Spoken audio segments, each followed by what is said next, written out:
The sky was red when they came for her. Leora stood still as the village guards surrounded her, each one dressed in black robes, their faces hidden behind old carved masks.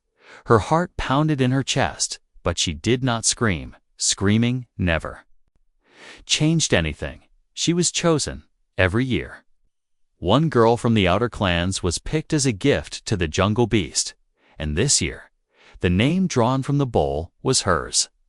No one ever returned from the jungle, not once in 100 years. Leora's silver blue skin shimmered in the fading light, her long white hair tied back with a strip of cloth. Her hands were tied in front of her as they led her through the village. The people watched in silence. No one dared to speak. Some looked away, others pretended not to see. Even her own mother hid her face. They called it sacrifice for peace, but Leora only felt cold fear. The path to the jungle was old and overgrown. Giant trees formed a tunnel above them. Strange glowing insects floated in the shadows. The guards stayed quiet. Only the sound of boots on dirt filled the silence. At the edge of the jungle, there was a stone altar, cracked with age and covered in moss. This was where they always left the chosen. They untied her hands, but left her ankle bound to the altar with a thick vine rope. One guard placed a small lantern beside her, the only mercy they gave. Then they turned and walked away without a single word. Leora watched them vanish into the darkness, her legs shaking. The jungle was silent at first. Too silent, even the wind stopped. She tried to pull her ankle free. But the rope was tight and rough. It bit into her skin every time she moved. Hours passed, or maybe just minutes. Time moved strangely when death was near. Then she heard it. A soft thud, then another. Something large was walking through the trees. Leora held her breath, her eyes wide. Trying to see in the dark, the lantern beside her flickered, casting strange shadows on the leaves. Something growled, low and deep. Close now. Too close, she backed. Up against the altar stone, trembling, her hands gripping the mossy edge, the trees rustled. Then a heavy footstep slammed onto the ground just a few meters away. A shadow moved between the branches, tall and hunched, its eyes glowing faint red. Leora bit her lip, tears filling her eyes. This was it. The monster had come, just like they always said. But then another sound, a sharp crack, like metal hitting stone, followed by a voice, a human voice. Get back. It shouted. A blast of light exploded across the trees.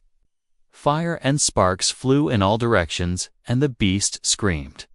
A real scream, high, angry, and afraid. Leora covered her ears as the ground shook beneath her. She looked up and saw something impossible.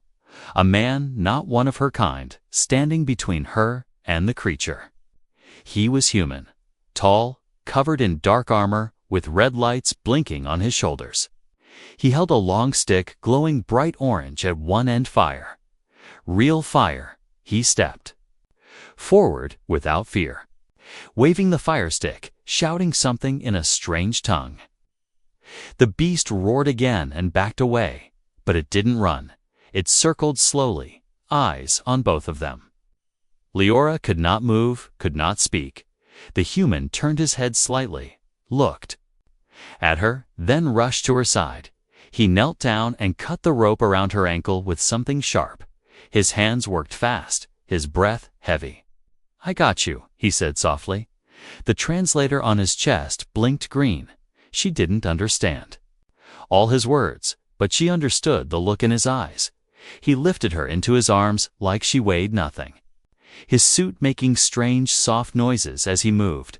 The beast howled one last time and leaped, but the man threw something shiny behind them, and a wall of flame shot up, stopping the creature in its tracks. Leora felt her body shaking, not from fear anymore, but from confusion. Why was he helping her? Why would a human risk his life for someone like her? The jungle trees blurred around her as he ran, holding her tightly, jumping over roots and broken stone deeper into the unknown behind them. The monster screamed again, but the sound faded for the first time in her life. Leora was not tied down, not trapped, not alone. She looked up at the stranger's face, sweaty, focused, human, and she whispered, barely loud enough to hear, "Who are you?" But he didn't answer. He just kept running through the dark, carrying the girl the world had left behind. The jungle was dark and thick. Every step heavy with the sound of wet leaves and distant calls. Cal ran as fast as he could, the weight of Leora in his arms pulling at his strength, but he would not let go. Not now, not ever. His fire torch flickered in the humid air, throwing dancing shadows on the twisted trees. The beast's angry cries echoed behind them, sharper and closer. Cal's heart pounded, not from fear, but from urgency. He knew the creature could catch them at any moment if he slowed. Leora's eyes fluttered open, wide with confusion and pain, her breathing shallow but steady. She tried to speak, but no words came. He glanced down at her face. The faint glow of her skin under the moonlight made her look fragile, yet fierce, like she had survived far worse than this night. "Hold on," Cal whispered, adjusting his grip. "I won't let it touch you." Suddenly, the ground trembled beneath them. A deep growl shook the trees, and the monster burst through the underbrush, its claws tearing at the earth, eyes burning like hot coals, teeth bared in a snarl. Cal dropped low, planting his feet firmly, raising his torch like a shield. The flames roared as the beast lunged forward. Smoke and sparks filled the air. Leora gasped, gripping Cal's arm as he struck with a sharp metal tool, cutting through vines and branches as they pushed forward. Behind them, the monster snarled louder, frustration clear in its voice. It could not reach them, but would not give up easily. Cal knew he needed a plan. Any mistake could mean death for both of them. He spotted a narrow path between two ancient trees, roots tangled like claws, and without hesitation he sprinted toward it, the beast crashing after them with terrible puchy ease. Leaves a rich, long-lasting color. He spotted a narrow quast ix-core. He spotted a narrow plas bikov. Depi/end. Nacy/morse. Gevisted, iq, karet/ed, duwise a cat. By my sad, by inside, by sawide, by select of guide. I slowlet sit on cred I lease it to make it to sit secret to I let to sick anticipate I to read to I go that it's it to beat you just to this to keep to sit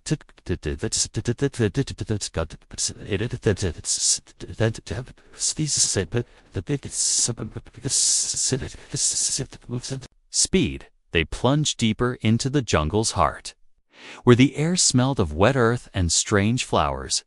Alien sounds whispered all around. Leora looked up at Cal, fear still in her eyes, but now mixed with a flicker of hope. "Why do you help me?" she finally asked, voice trembling, words broken by exhaustion. Cal did not answer right away. His focus was sharp, watching the shadows for any sign of the creature. After a moment, he said, "Because no one else did." She stared at him, confusion twisting inside her. Humans and aliens rarely crossed paths, and when they did, it was never with kindness.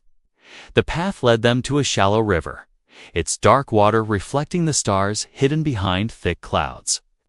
Cal carefully stepped in, holding Leora higher to keep her dry. The beast reached the riverbank and snarled again, unwilling to cross the water, its glowing eyes fixed on them. Cal took a deep breath and whispered, "We're not safe yet." Leora nodded, gripping his shoulder with a strength she did not know she had. Together, they moved along the river, every sound around them a threat, every shadow a possible enemy. 8. The jungle had claimed many before her, but tonight, with Cal, Leora felt something new: possibility, courage, and maybe, just maybe, a chance to live. Leora woke slowly to soft light filtering through leaves above. Her body ached, but she was safe somewhere, unlike the dark jungle she had left behind. Cal sat nearby, cleaning a small wound on his hand, his eyes tired but watchful. She tried to sit up, but her muscles protested, and Cal was instantly there, steadying her with a gentle hand. "Easy," he said quietly. "You need rest." For a moment, neither spoke. The only sound was the distant call of strange birds and the soft rustling of the forest. Leora's eyes searched Cal's face, full of questions she did not know how to ask. After a long pause, she finally said, "Why did you save me?"